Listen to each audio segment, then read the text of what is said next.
guys, so it is Harmony from tRNsform Nursing, and today I'm going to tell you the things that I wish I knew before I was a nurse. A guy who's detoxing, who's standing on the roof of like the hospital. So if that sounds interesting, stay tuned.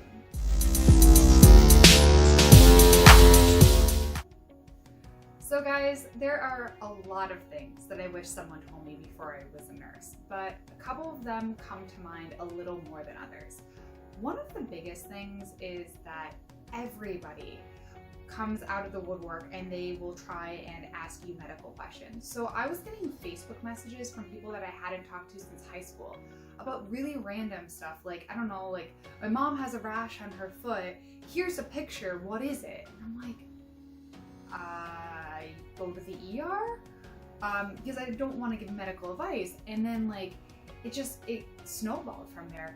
I was wearing a cute like little baseball cap that said like nursing on it, and I'm at Walmart in the makeup aisle, and this little old man comes over to me and he's like, "You're a nurse?" And I was like, "Yes."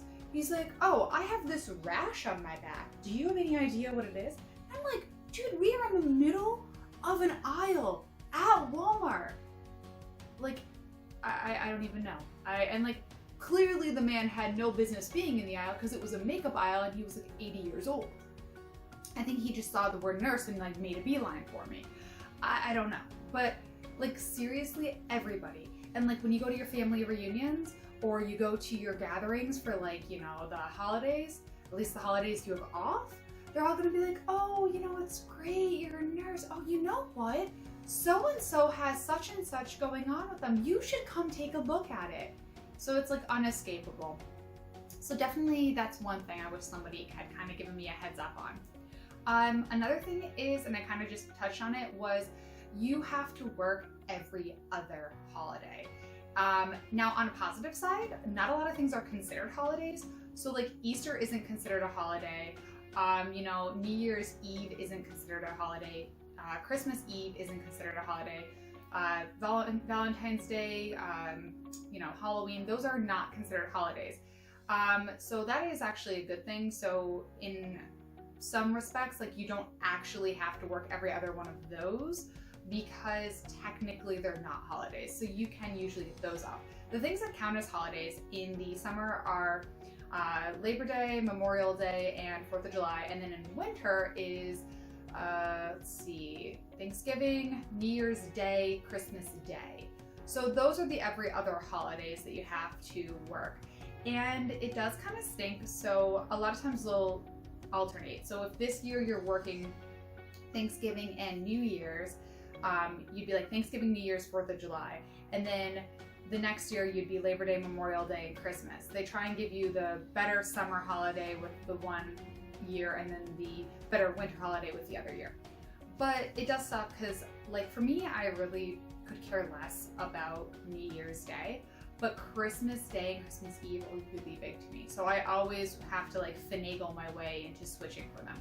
Now with being a traveler, I can actually just write the days into my contract saying I'm not going to work them, which is awesome. But as a staff nurse, I didn't have that luxury. So whenever I wanted like Christmas Day off, I'd have to get someone to switch and I'd have to work New Year's Day, which is kind of frustrating because you have to find someone who's willing to switch with you, and a lot of times no one wants to make the switch to work on Christmas Day.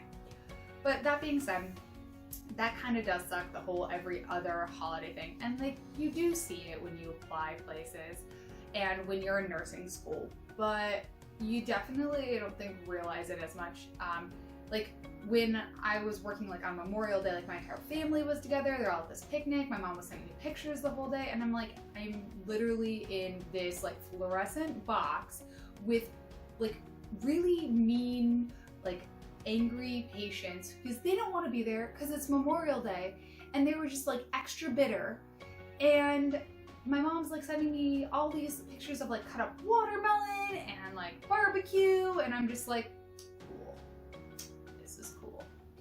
anyway, another thing though that is actually kind of nice is the people that you end up working with, they become your family. And like, it's kind of weird, but when you work like 3/12s, it's 36 hours a week. That's more time than you spend probably with your family. Maybe not like your spouse, but like, or your kids, but like your mom, your dad, your extended family, even your friends, 36 hours a week's probably more than you spend with them. So these people become like your family. They can tell when you're having a bad day, they can tell when you're having a good day. They celebrate birthdays with you, they celebrate holidays with you. I mean, I can't tell you how many times I've rung in the new year with my coworkers, or I've celebrated my birthday or their birthday, because I know it's weird, but like you would think you'd be able to get your birthday off, but like that whole thing where you like request the day off, I think it's all like a ploy. Like they give you a thing and it's like self-scheduling and you can write the days that you want to work. I don't think anybody pays attention to that, because like I've requested my birthday off pretty much every year that I've worked, and like it was only after I became a traveler that I actually would get my birthday off, and that's because I would write it into the contract. I'd be like, dude, not working January 4th. They'd be like, why? I'm like, because I'm not. This is my birthday. And yeah, I turned like 28 this past year, but still, like, I didn't want to have to go to work on my birthday. I digress. But, okay, so I'm trying to think. Other things I wish people told me? Nursing is not as glamorous as it looks on the television or on Instagram or Facebook. There's a lot of gross, nasty stuff that nurses have to do. Like, yeah, people know, like, oh, you have to wipe butts and stuff like that, but like wound changes and dressing changes and like packing wounds. Ugh, and the smells, man. Or the first time you have to do trach care, and like, if you don't know what a trach is, it's like a tube in someone's neck and like it gets kind of like mucousy and you have to suction it. Like, I gag every time I have to do that. So like, pro tip here, wear a mask. If nothing else, it's going to hide your facial expressions. But masks that can be really, really good for wound changes. So if you put a mask on, put some like Vicks Vapor Rub, and then put another mask on top, all you'll smell is like Vicks Vapor Rub. Some people use peppermint oil, some people use menthol chapsticks, but almost every like bedside nurse has something like peppermint smelling in their locker for really disgusting wound changes. So like that is another thing. Like there's just a lot of gross stuff that you have to do as a nurse that you just, I guess no one tells you about. In clinical, they kind of touch on it, but you kind of think, oh, well, the care partner or the nursing assistant is gonna, take care of changing the patient. But like in the real world, that doesn't happen, because your care partners or your nursing assistants have sometimes like 17 patients. And yeah, you have 6, but like 17, 6, you end up having to take them to the bathroom and like do a lot of like the stuff that you maybe thought nursing assistants would do.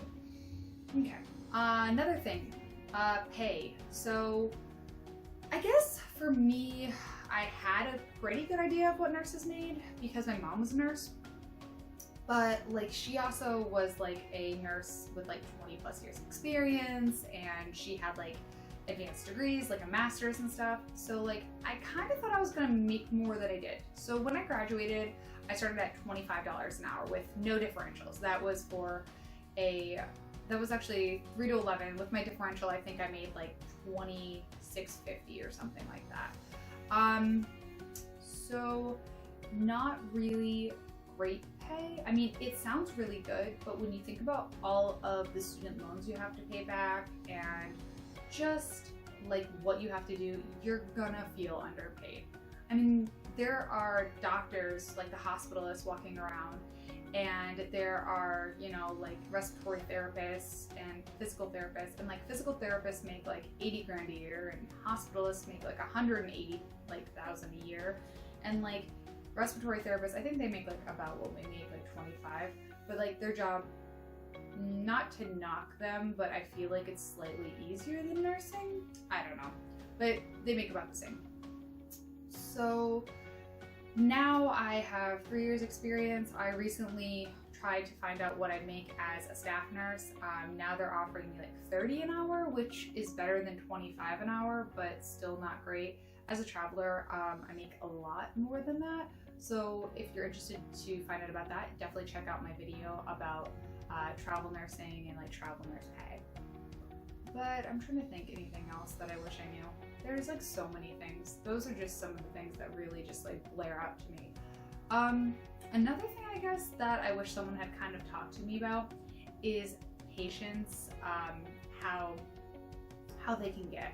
So like with the bedside nursing, there's a lot of geriatric and older patients, and like especially after 6 o'clock, there's this thing called sundowning where the patients kind of like get a little bit wild and crazy. So I guess how to explain it would be like they lose their mind a little bit. It's like almost like dementia, but it gets worse after 6 p.m. So like I always feel like the last hour of my shift is just crazy. You have bed alarms going off like crazy. Everyone's trying to get up. And you're trying to tell them, you're like, oh, Mr. Smith, please sit back down. You're too weak. You're gonna fall. And he's like, get out of my effing way. And he'll like swing at you.